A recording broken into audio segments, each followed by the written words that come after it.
देखिए ये आपको नजर आ रहा होगा, ये डायग्राम आपको नजर आ रही होगी कर्व। तो इस ग्राफ को आप जरा समझ लेते हैं। ये क्या है हमारे पास, ये ट्रांजिस्टर का हमारे पास इनपुट कैरेक्टरिस्टिक है। अच्छा, इनपुट कैरेक्टरिस्टिक कर्व, आप इन दोनों में से किसी एक कर्व को देख सकते हैं, चाहे तो पहला दूसरा वाला कर्व ले लें, चाहे तो पहला वाला कर्व ले लें। इसमें है क्या, इनपुट कैरेक्टरिस्टिक जो कर्व होता है ट्रांजिस्टर का, वो किन दो के दरमियान बनाया जाता है, आप यहां देख सकते हैं। बेस टू इमिटर हमारे पास वोल्टेजेस होंगे। मैंने आपसे कहा था ना बेस टू इमिटर, जिसको हम फॉरवर्ड बाइस करते हैं, तो base to emitter voltages against the emitter current. तो इमिटर, जाहिर सी बात है, इनपुट कैरेक्टरिस्टिक के लिए हमारा जो इमिटर है वो करंट इमिट कर रहा है ना, आउटपुट कलेक्टर पे होती है, इनपुट कहां पर है हमारी, इनपुट हमारा इमिटर करंट है। सो बेस टू इमिटर जितने हम वोल्टेजेस बढ़ाते चले जा रहे हैं उतना हमारा इमिटर करंट बढ़ रहा है। बिल्कुल सीधी सी बात है कि बेस टू इमिटर जितना हम फॉरवर्ड बाइस करेंगे, याद है ना 0.7 तक हमने कहा था लेकर आएंगे, और 0.7 के बाद जैसे जैसे हम बढ़ाते चले जाएंगे, तो जैसे जैसे हम इसको बढ़ाते चले जाए वैसे वैसे इमिटर करंट इंक्रीज करता चला जाएगा।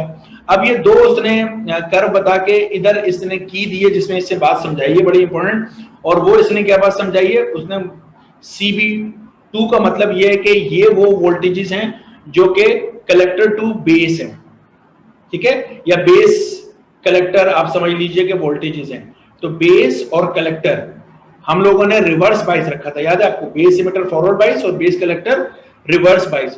तो बेस टू कलेक्टर वोल्टेजेस अगर मैंने ज्यादा दिए हुए हैं तो मेरे पास बहुत पहले ही करंट की प्रोडक्शन शुरू हो जाएगी, और अगर मैंने बेस कलेक्टर जो वोल्टेजेस हैं जो कि रिवर्स बाइस में है उनकी वैल्यू अगर कम होगी तो मेरे पास यानी बेस टू इमिटर वोल्टेजेस मुझे बढ़ा के देने पड़ेंगे, तब मेरे पास इमिटर पे करंट इमिट होना शुरू होगा। तो इसका मतलब ये कि जितना मैं कलेक्टर बेस रीजन को रिवर्स बाइस करूंगा, जितना ज्यादा रिवर्स बाइस करूंगा, उतना जल्दी इमिटर्स, उतना कम बेस टू इमिटर वोल्टेजेस पे इमिटर करंट मिलना शुरू हो जाएगा।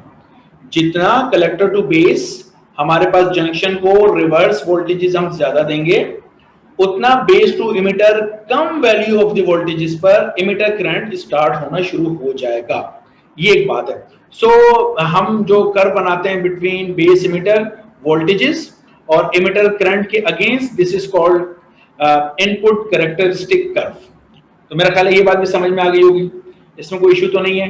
ये भी हमारे पास बुक के अंदर रॉन्ग बनी हुई है, मैं आपको चाहूंगा कि आप इसको दुरुस्त कर लीजिएगा कि ये वाली जो तस्वीर है वहां पर ये है इनपुट के लिए, जो कि वहां पर आउटपुट के अगेंस्ट बनाई गई है, जो कि गलत बात है, ठीक है।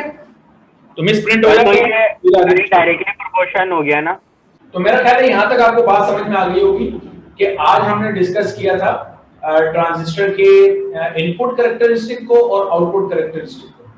तो एक बार अच्छी तरीके से याद रखिएगा, इनपुट आउटपुट कैरेक्टरिस्टिक का मतलब ये होता है, देखिए आउटपुट के लिए हम लोग किसको कंसीडर कर रहे हैं, कलेक्टर करंट को, और इनपुट के लिए किसको कंसीडर कर रहे हैं, इमिटर करंट को, और आउटपुट के लिए जो वोल्टेजेस हैं वो कलेक्टर टू इमिटर है। अगर आपने देखा होगा जब मैंने उसको एम्पलीफायर के तौर पर ट्रांजिस्टर को समझाया था, तो उस वक्त भी जो हम आउटपुट ले रहे थे वो कलेक्टर पे ले रहे थे, याद है।